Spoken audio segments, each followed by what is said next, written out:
Hello दोस्तों, आज है 11 जुलाई 2024 दिन गुरुवार का। हिंदी तिथि आषाढ़ शुक्ल पंचमी। और आइए बात करते हैं आज के मुख्य समाचार, बड़ी खबरें, देश और दुनिया का ताजा अपडेट लेकर हाजिर हो गए। आज का ये वीडियो भी बहुत ज्यादा स्पेशल होने वाला है। किसान भाइयों के लिए, युवाओं के लिए, माताओं और बहनों के लिए, कर्मचारियों के लिए सरकार की बड़ी घोषणाएं, कई बड़े ऐतिहासिक ऐलान किए गए, नई नई जानकारियां, नए नियम अपडेट के बारे में काम की बड़ी खबरें देखने वाले हैं। वीडियो में आपको बहुत मजा आने वाला है। पूरा वीडियो आप ध्यान से आखिर तक जरूर देखते रहिएगा, है ना। तो बिना टाइम विलंब के शुरुआत करते हैं आज की पहली बड़ी खबर। 7 राज्यों में उपचुनाव हो गए। 13 विधानसभा सीटों पर 63.23% वोटिंग हुई है। बिहार में ग्रामीणों से झड़प में एसएचओ का सिर फट गया। बंगाल में बीजेपी और टीएमसी समर्थक भी भिड़े, यानी कि हिंसा की छिटपुट घटनाओं के बीच 7 राज्यों की 13 विधानसभा सीटों पर उपचुनाव संपन्न हो गए। लोकसभा चुनावों के बाद पहली बार हुए उपचुनाव में कई दिग्गजों और कई नए उम्मीदवारों के भाग्य का फैसला हो जाएगा। बिहार, उत्तराखंड और पश्चिम बंगाल में हिंसा की कुछ घटनाओं को छोड़कर मतदान शांतिपूर्ण रहा। नतीजे 13 जुलाई को आएंगे।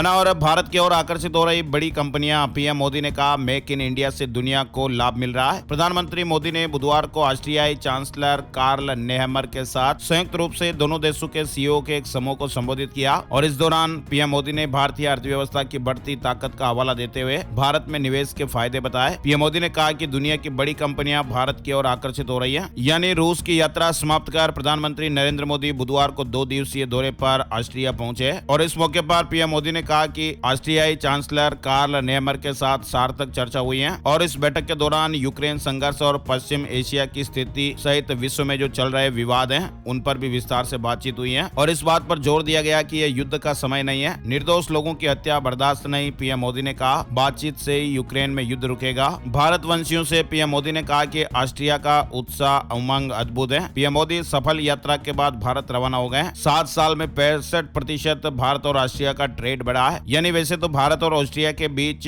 बायलैटरल ट्रेड का साइज ज्यादा बड़ा नहीं है। और इसका अंदाजा तो आप इस बात से ही लगा सकते हैं कि भारत का कोई राष्ट्राध्यक्ष इंदिरा गांधी के बाद यानी 41 साल से यूरोपीय देश नहीं गया। उसके बाद भी दोनों देशों के बीच बायलैटरल ट्रेड करीब $3 बिलियन का है। भारत की ओर से ऑस्ट्रिया को जो सामान एक्सपोर्ट किया जाता है, उसमें प्रमुख रूप से इलेक्ट्रॉनिक सामान, टेक्सटाइल, जूते, रबर के सामान, व्हीकल और रेलवे पार्ट, इलेक्ट्रिकल मशीनरी और मैकेनिकल कंपोनेंट शामिल हैं। वहीं दूसरी ओर भारत ऑस्ट्रिया से कुछ सामान इंपोर्ट भी करता है, जैसे machinery, mechanical components, railway parts, iron और स्टील शामिल है ना। और आगे बढ़ते हैं, बड़ी खबर जम्मू कश्मीर से आ रही है। उधमपुर में सुरक्षा बलों और आतंकियों के बीच मुठभेड़, 10 से 15 राउंड फायरिंग हुई है। चीन के बदले सूर्य भारत के साथ काम करने की इच्छा जताई। सीमा विवाद को लेकर भी बड़ी बात कही है। चीनी विदेश मंत्री वांग यी ने सीमावर्ती क्षेत्रों में जमीनी हालात से जुड़े मुद्दों को ठीक करने के लिए राष्ट्रीय सुरक्षा सलाहकार अजीत डोभाल के साथ काम करने की इच्छा जताई है। भारत चीन सीमा मुद्दे के लिए विशेष प्रतिनिधि के रूप में डोभाल की पुनर्नियुक्ति पर वांग ने उन्हें बधाई दी। वांग ने कहा कि दुनिया में 2 सबसे अधिक आबादी वाले विकासशील देशों और उभरती अर्थव्यवस्थाओं के रूप में चीन और भारत एक ऐसा रिश्ता साझा करता है जो द्विपक्षीय सीमाओं से परे है और वैश्विक महत्व रखता है। और भारत ने जिम्बाब्वे को 23 रन से हरा दिया है। 5 मैचों की T20 सीरीज में 2-1 की बढ़त हो गई है। सीरीज का चौथा मुकाबला 13 जुलाई को खेला जाएगा। सेम सेक्स मैरिज की सुनवाई से हटे justice Sanjeev Khanna, supreme court में सुनवाई टल गई है। 52 रिव्यू पिटीशन पर नई बेंच अब फैसला करेगी। सूत्रों के मुताबिक जस्टिस खन्ना ने इसके पीछे निजी कारणों का हवाला दिया है। वहीं एक बड़ा ऐतिहासिक फैसला भी सामने आया है। तलाकशुदा मुस्लिम महिला पति से गुजारा भत्ता लेने की हकदार है। सुप्रीम कोर्ट ने कहा कि वह सीआरपीसी के सेक्शन 125 के तहत दावा कर सकती हैं। सुप्रीम कोर्ट ने बुधवार 10 जुलाई को कहा कि तलाकशुदा मुस्लिम महिला अपराध प्रक्रिया संहिता सीआरपीसी की धारा 125 के तहत अपने पति से भरण पोषण की हकदार हैं और इसके लिए वे याचिका दायर कर सकती हैं। सुप्रीम कोर्ट की पीठ ने यह ऐतिहासिक फैसला सुनाया। सुप्रीम कोर्ट ने कहा कि गुजारा भत्ता हर महिला का अधिकार है और इसके लिए महिला कानून का इस्तेमाल कर सकती हैं। धर्म से इसका कोई मतलब नहीं है। अदालत की पीठ ने यह भी कहा कि धारा 125 अब सभी शादीशुदा महिलाओं पर लागू होगी। और यूपी के उन्नाव में एक बड़ा सड़क हादसा हो गया। 18 लोगों की जानें चली गई। दरअसल उत्तर प्रदेश के उन्नाव में बुधवार सुबह 5:15 बजे के लगभग डबल डेकर बस और एक टैंकर की टक्कर हो गई और इस हादसे में बस सवार 18 यात्रियों की जानें चली गई हैं। 19 लोगों के करीब घायल हो गए। ये बस बिहार के सिवान से दिल्ली जा रही थी। हादसा लखनऊ आगरा एक्सप्रेस वे पर बांगरमऊ कोतवाली के पास हुआ। केजरीवाल ने कहा कि जमानत रद्द करना न्याय की विफलता के समान। हाई कोर्ट में दाखिल जवाब में कहा, परेशान और अपमानित करने के लिए गिरफ्तारी हुई। फिलहाल केजरीवाल को राहत नहीं मिली है। जमानत मामले पर तत्काल सुनवाई का अनुरोध खारिज हो गया है। हाई कोर्ट में तीखी बहस भी देखने को मिली है। वहीं बड़ी खबर आ रही है, महाराष्ट्र विधानसभा के अध्यक्ष राहुल नार्वेकर ने 10 जनवरी को शिंदे गुट को असली शिवसेना बताया था और इसके खिलाफ उद्धव गुट के विधायक सुनील प्रभु ने याचिका लगाई थी, जिसे लिस्ट करने के लिए सुप्रीम कोर्ट तैयार हो गया है। सुप्रीम कोर्ट मामले को 19 जुलाई को लिस्ट करने पर विचार कर रहा है। रूस के खिलाफ अमेरिका में एकजुट हुए नाटो देश, बाइडेन ने कहा पुतिन को रोकेगा यूक्रेन, रूस से लड़ने के लिए देंगे मिसाइल सिस्टम। खबर है कि नाटो देश अपने संगठन की 75वीं वर्षगांठ के मौके पर इकट्ठे हुए। 9 जुलाई को प्रधानमंत्री मोदी पुतिन से मुलाकात के बाद रूस से रवाना हो रहे थे। तभी नाटो देश अपनी 75वीं वर्षगांठ मनाने के लिए वाशिंगटन में जुटे हुए थे। नाटो का मेंबर नहीं होने के बावजूद भी यूक्रेन के राष्ट्रपति व्लादिमीर जेलेंस्की भी समिट में शामिल हुए। एक तरफ जहां पुतिन ने मोदी को रूस का सर्वोच्च नागरिक सम्मान दिया, वहीं अमेरिकी राष्ट्रपति जो बाइडेन ने 10 साल से नाटो चीफ रहे जेंस स्टोल्टेनबर्ग को अमेरिका के सर्वोच्च नागरिक सम्मान से नवाजा। 81 साल के जो बाइडेन ने नाटो समिट में यह वादा किया कि वो यूक्रेन को रूस से बचाने में पूरी ताकत लगा देंगे। यूक्रेन को 5 नए एयर डिफेंस सिस्टम अमेरिका देने वाला है। बाइडेन ने कहा कि वो अमेरिका, जर्मनी, इटली, नीदरलैंड और रोमानिया के साथ मिलकर यूक्रेन को पैट्रियट मिसाइल सिस्टम और अन्य उपकरण डोनेट करेंगे। दूसरी ओर अमेरिकी विदेश मंत्री एंटनी ब्लिंकन ने कहा कि वो नाटो के सहयोगी देश जल्द ही यूक्रेन को F-16 फाइटर जेट भी देने वाले हैं। बड़ी खबर, सैमसंग में हड़ताल शुरू, 31,000 कर्मचारियों ने काम रोक दिया। सारी दुनिया पर असर देखने को मिल सकता है। सैमसंग की सबसे बड़ी वर्कर्स यूनियन NSCU ने यह हड़ताल शुरू की है। उनकी यह डिमांड है कि सैलरी अच्छी करने के साथ ही काम की परिस्थितियां भी सुधारी जाए। दक्षिण कोरिया में लगभग 31,000 कर्मचारी एक साथ बुधवार से ही अनिश्चितकालीन हड़ताल पर चले गए हैं। अडानी पोर्ट को नहीं लौटानी होगी 108 हेक्टेयर जमीन। सुप्रीम कोर्ट ने गुजरात हाई कोर्ट के फैसले पर रोक लगा दी है। 2005 में ये जमीन आवंटित हुई थी। और बड़ी खबर, गाड़ियों के प्रेमियों के लिए रॉयल एनफील्ड भारतीय बाजार में लॉन्च करेगी 3 नई बाइक। लिस्ट में 350 से लेकर 650 सीसी की रेंज में जो बाइक है वो शामिल है। रॉयल एनफील्ड के बहुप्रतीक्षित मॉडलों में से एक गुरिल्ला 450 अगले सप्ताह आधिकारिक तौर पर लॉन्च होने वाली है। कंपनी अभी आने वाले दिनों में 350 सीसी, 450 सीसी और 650 सीसी सेगमेंट में नई बाइक्स पेश करने वाली है। शेयर मार्केट न्यूज अपडेट भी आ रहा है। ऑल टाइम हाई बनाकर शेयर मार्केट गिर पड़ा। सेंसेक्स 426 अंक की गिरावट के साथ 79,924 पर बंद हुआ। निफ्टी भी 108 अंक फिसल गया। शेयर बाजार बुधवार को रिकॉर्ड हाई से 1000 से ज्यादा अंकों तक फिसला, जिसकी वजह से निवेशकों को 2 घंटे से भी कम समय में 5 लाख करोड़ रुपए से ज्यादा का नुकसान हो गया। शेयर बाजार में मुनाफा वसूली देखने को मिल रही है। और CA फाइनल इंटर रिजल्ट 2024 आज घोषित हो सकते हैं। ICAI ने ऑफिशियली कहा था कि 11 जुलाई को रिजल्ट घोषित हो जाएंगे और आज रिजल्ट आने वाले हैं। वहीं नीट UG में गड़बड़ी, NTA का सुप्रीम कोर्ट में हलफनामा। कहा कि गोधरा और पटना के कुछ सेंटर पर परीक्षा में गड़बड़ी की शिकायत मिली। नेशनल टेस्टिंग एजेंसी NTA ने बुधवार 10 जुलाई को सुप्रीम कोर्ट में अपना जवाब सौंप दिया है। NTA ने अपने जवाब में कहा कि एजेंसी को गोधरा और पटना के कुछ सेंटर्स पर गड़बड़ी की जानकारी मिली है और इस एग्जाम सेंटर्स पर परीक्षा देने वाले कैंडिडेट्स के रिजल्ट की जांच की गई है, ताकि ये पता चल सके कि गड़बड़ी का असर कितना हुआ है। रिजल्ट के एनालिसिस से पता चला कि कथित गड़बड़ी से नई पूरी परीक्षा की शुचिता प्रभावित हुई है और नई किसी कैंडिडेट को बेनिफिट मिला है। CJI चंद्रचूड़ की बेंच ने 8 जुलाई को नीट पेपर लीक मामले की सुनवाई की थी और CBI से भी अब तक की जो जांच रिपोर्ट है वो सौंपने को कहा गया है। नीट UG मामले की अब जो सुनवाई है वो 11 जुलाई को होने वाली है। नीट परीक्षा दोबारा कराने की जरूरत न, केंद्र ने पेपर लीक पर सुप्रीम कोर्ट में हलफनामा दायर किया। NTA ने भी हलफनामा दायर किया जिसमें कहा कि नीट परीक्षा दोबारा कराने की जरूरत नहीं है। नीट पेपर लीक मामले में टेलीग्राम की वीडियो फर्जी छेड़छाड़ की गई। सुप्रीम कोर्ट में NTA ने इस तरह से हलफनामे में बात कही है। वहीं अपडेट खबर आ रही है, नीट पेपर लीक मामले में सरकार ने सुप्रीम कोर्ट में हलफनामा दाखिल कर दिया है। सरकार का कहना है कि बड़े पैमाने पर गड़बड़ी का कोई संकेत नहीं मिला है। जुलाई के तीसरे हफ्ते से नीट काउंसलिंग शुरू होगी। वही दोस्तों, CBSE से जुड़ी महत्वपूर्ण बड़ी खबर, CBSE की किताबों में इस साल कोई बदलाव नहीं। बोर्ड ने कहा कि पिछले साल का करिकुलम और टेक्स्ट बुक ही पढ़ाए जाएंगे। CBSE बोर्ड ने नोटिस जारी कर ये जानकारी दी है कि इस साल कक्षा 3 और कक्षा 6 को छोड़कर और किसी क्लास के करिकुलम या सिलेबस में कोई भी बदलाव नहीं है। सभी स्कूलों को यह निर्देश है कि पिछले एकेडमिक सेशन यानी 2023-24 का सिलेबस ही इस साल भी पढ़ाया जाएगा और बोर्ड ने इस संबंध में ट्विटर पर यानी X पर नोटिस भी जारी कर दिया है। वहीं NCERT से जुड़ी एक और अपडेट खबर है, जुलाई में ही प्रकाशित हो जाएगी 6ठी कक्षा की पाठ्य पुस्तकें। भ्रामक खबरों को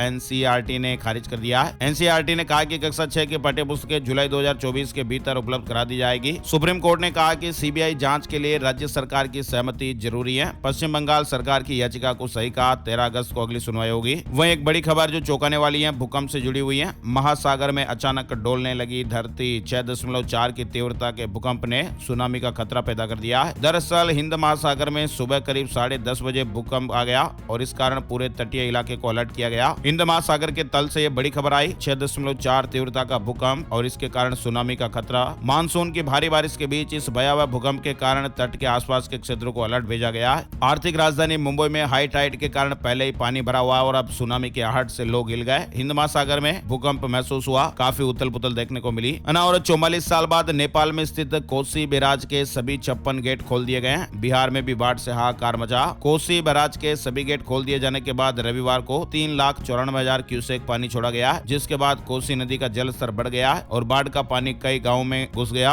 इससे हजारों की आबादी भी प्रभावित हुई है। नेपाल में भी पिछले कुछ दिनों से हो रही लगातार मूसलाधार बारिश और उसके बाद नेपाल में स्थित कोसी बैराज के रविवार को 56 के 56 गेट खोल देने से बिहार में कोसी नदी उफनाई हुई है और कई जिलों में बाढ़ का खतरा मंडरा रहा है। उत्तराखंड में पातालगंगा लंगसी टनल पर पहाड़ गिर गया। जोशीमठ बद्रीनाथ हाईवे बंद। राजस्थान समेत कई राज्यों में भारी बारिश की चेतावनी। जोशीमठ चुंगीधार के पास चट्टान टूटने से बंद हुआ बद्रीनाथ हाईवे। खबर लेके जाने तक दूसरे दिन भी नहीं खुल पाया था। जोशीमठ और पीपलकोटी की ओर करीब 3,000 तीर्थयात्री फंसे हुए हैं। प्रशासन की ओर से तीर्थयात्रियों को 3500 से अधिक खाद्यान्न पैकेट भी वितरित किए गए। वहीं असम में भी हाहाकार देखने को मिल रहा है। 27 जिले जलमग्न, अभी भी बाढ़ में 19 लाख लोग फंसे हुए हैं। असम में इन दिनों बाढ़ से हालात बद से बदतर हो चुके हैं। राज्य सरकार लगातार बाढ़ में फंसे हुए लोगों तक राहत पैकेज पहुंचाने में जुटी हुई है। बावजूद इसके अभी भी 27 जिलों में जल भराव की स्थितियां बनी हुई है और लाखों लोग अभी भी फंसे हुए हैं। उत्तर प्रदेश में भी आने वाले 4 दिनों में भारी बारिश की चेतावनी। कई जिलों के लिए मौसम विभाग ने अलर्ट जारी किया हुआ है। यूपी के 2 जिलों में 8वीं तक के स्कूल बंद को लेकर भी बड़ी खबर आ रही है। 11 जुलाई को पीलीभीत में लगातार चौथे दिन स्कूल की छुट्टी की घोषणा की गई है। इसके अलावा शाहजहांपुर में 13 जुलाई तक 8वीं तक के परिषदीय स्कूलों को बंद रखने के आदेश दिए गए हैं। दिल्ली नहीं डूबेगी। यमुना में बाढ़ से निपटने के लिए सरकार तैयार है। खतरे के निशान से नीचे है पानी। यमुना का जल स्तर भी बढ़ने लगा, लेकिन अभी बाढ़ का खतरा नहीं है। बुधवार शाम को यमुना का जल स्तर 202.60 मीटर दर्ज किया गया। वहीं दिल्ली के राजस्व विभाग की ओर से जानकारी दी गई है कि वे इस बार संभावित बाढ़ को लेकर युद्ध स्तर पर तैयारियां कर रहे हैं, ताकि यदि बाढ़ की स्थिति उत्पन्न भी हो तब भी लोगों को परेशानी का सामना नहीं करना पड़े। राजस्थान के कुछ हिस्सों में भी बारिश का दौर जारी है। मौसम विभाग ने कहा कि 11 जुलाई से मानसून ट्रफ लाइन के हिमालय की ओर शिफ्ट हो जाने से बारिश में कुछ कमी होने की संभावना है और इस दौरान 11 से 15 जुलाई तक केवल छिटपुट स्थानों पर ही बादल गरजने के साथ साथ हल्की बारिश होने की संभावना है। और जियो ने लॉन्च किया नया डिवाइस टैग एयर। एप्पल के मुकाबले आधे से भी कम कीमत है। जियो ने भारतीय बाजार में अपना नया डिवाइस लॉन्च कर दिया है। कंपनी ने बिना किसी पूर्व जानकारी के जियो टैग एयर को भारत में लॉन्च किया है। यह एक ब्लूटूथ ट्रैकिंग डिवाइस है जो कम बजट में आता है। देश की पहली ट्रांसजेंडर दरोगा बनी मानवी मधु कश्यप। करंट अफेयर्स में सवाल पूछा जा सकता है ना। और महाराष्ट्र से जुड़ी बड़ी खबर आ रही है। महाराष्ट्र में लड़की बहन योजना के लिए सरकार पहले से उपलब्ध महिला लाभार्थियों का डेटा इस्तेमाल करेगी। इस योजना के तहत पात्र महिलाओं को 1,500 रुपए हर महीने मिलेंगे।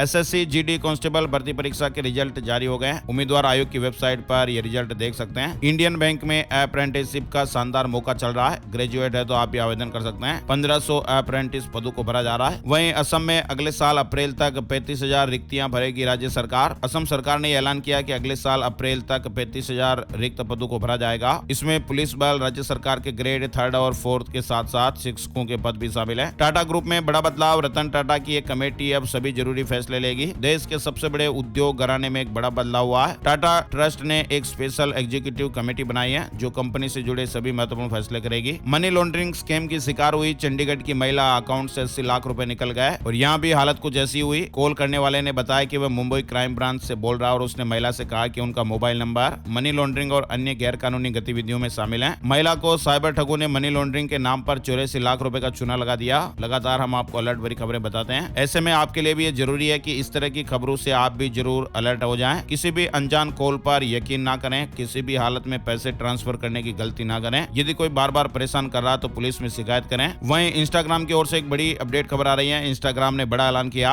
अब सिर्फ शॉर्ट वीडियो ही वायरल होंगे। इंस्टाग्राम का यह मानना है कि शॉर्ट वीडियो से लोग जल्दी कनेक्ट होते हैं और लोगों का इंटरेस्ट भी शॉर्ट वीडियोस में होता है। हालांकि इसका मतलब ये नहीं है कि कंपनी लंबे वीडियोस को बंद कर रही है। लंबे वीडियोस अभी भी अपलोड हो सकेंगे। रांची में जुटेंगे आरएसएस के दिग्गज। 12 से 14 जुलाई तक कई मुद्दों पर मंथन होगा। संघ की अखिल भारतीय प्रांत प्रचारक बैठक 12 से 14 जुलाई तक रांची में होने जा रही है। बाल विवाह पर रोक लगाने की याचिका पर सुनवाई पूरी। सुप्रीम कोर्ट ने फैसला सुरक्षित रखा है। सुप्रीम कोर्ट ने एक गैर सरकारी संगठन एनजीओ की ओर से बाल विवाह के मामले में दायर जनहित याचिका पर सुनवाई करके बुधवार को अपना फैसला सुरक्षित रख लिया। याचिका में देश में बाल विवाह के मामले बढ़ने और संबंधित कानून का ठीक क्रियान्वयन नहीं हो पाने का आरोप लगाया गया था।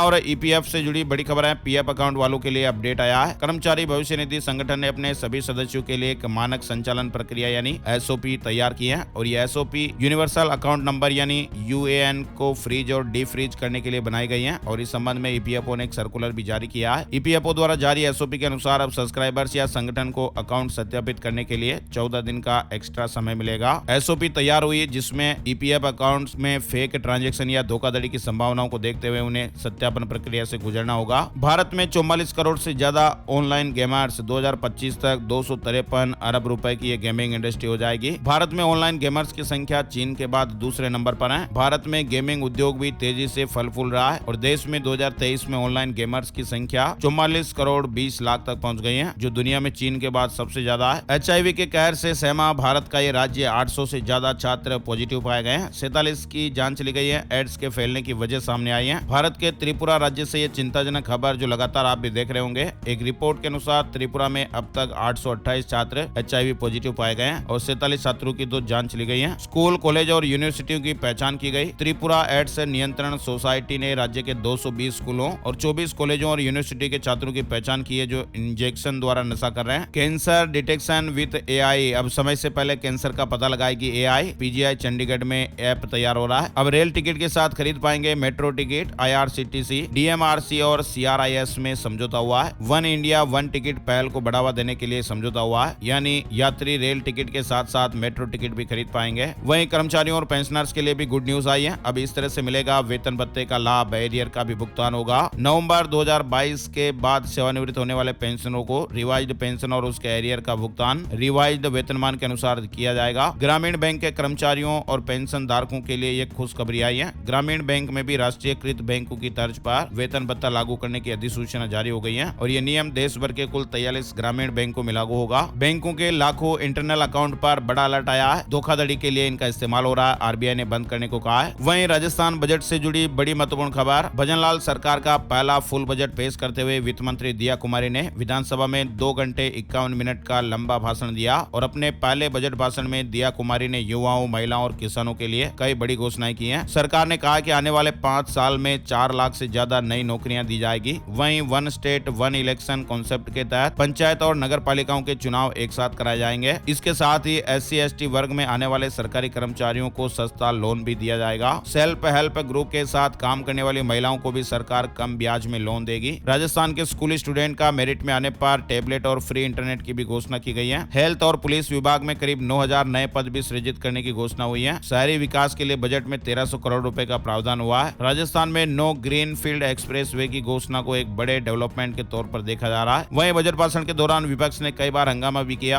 कांग्रेसी विधायकों ने कहा कि बजट की घोषणाएं पुरानी है जो उनकी सरकार ने की थी, अब इन्हें रिपीट किया जा रहा है। फिलहाल भजनलाल सरकार ने इस बजट में इंफ्रास्ट्रक्चर पर खासा फोकस किया है। जल जीवन मिशन में इस साल 15,000 करोड़ रुपए खर्च कर 25 लाख ग्रामीण घरों में नलों से पानी पहुंचाने की घोषणा भी की गई है। 5 लाख नए किसानों को बिना ब्याज के लोन की सुविधा मिलेगी। नमो ड्रोन दीदी योजना के तहत 1000 महिलाओं को कृषि कार्यों के लिए ड्रोन मिलेंगे। मुख्यमंत्री मंगला पशु बीमा योजना की शुरुआत भी होगी और ऊंट संरक्षण मिशन की शुरुआत भी होगी। ऊंट पालकों का अनुदान 10,000 से बढ़ाकर 20,000 करने की घोषणा हुई है। 1500 डॉक्टरों और 4000 नर्सिंग कर्मियों के नए पद भी सृजित होंगे। एक्सीडेंट में घायलों की जान बचाने वालों को अब 10,000 प्रोत्साहन राशि मिलेगी, पहले ये 5,000 रुपए थी। जयपुर में राजस्थान मंडपम तैयार होगा। खाटू श्याम जी कॉरिडोर बनेगा। 15 लाख महिलाएं बनेंगी लखपति दीदी। सेल्फ हेल्प ग्रुप से जुड़ी महिलाओं को 2.5% ब्याज दर पर लोन दिलवाया जाएगा। युवाओं के लिए अटल उद्यमी योजना लाई जाएगी। बजट में अगले साल में सरकारी विभागों में 4 लाख भर्तियां करने की घोषणा हुई है और इस साल 70,000 से बढ़ाकर 1 लाख भर्ती करने की घोषणा हुई है। नई युवा नीति के तहत प्राइवेट और सरकारी क्षेत्र को मिलाकर 10 लाख से ज्यादा रोजगार के अवसर उपलब्ध करवाने का ऐलान भी हुआ है। 8वीं, 10वीं और 12वीं में मेरिट में आने वाले 33,000 स्टूडेंट्स को 3 साल तक के फ्री इंटरनेट के साथ टैबलेट दिए जाएंगे। संविदा कर्मचारियों को राजस्थान में साल में 2 बार इंक्रीमेंट मिलेगा। कर्मचारियों से जुड़ी प्रमुख घोषणाएं भी हुई है। कर्मचारियों की सर्विस में रहते मौत हो जाने पर अब 10 साल तक बढ़ी हुई दरों पर फैमिली पेंशन दी जाएगी। 10 साल तक बढ़ी दरों पर फैमिली पेंशन मिलेगी। संविदा कर्मचारियों को अब 2 बार 1 जनवरी और 1 जुलाई से इंक्रीमेंट मिलेगा। 25 लाख घरों को नल से जोड़ा जाएगा। 2 लाख घरों को नए बिजली कनेक्शन मिलेंगे। हॉस्टल में मेस भत्ता 2500 से बढ़ाकर 3,000 होगा।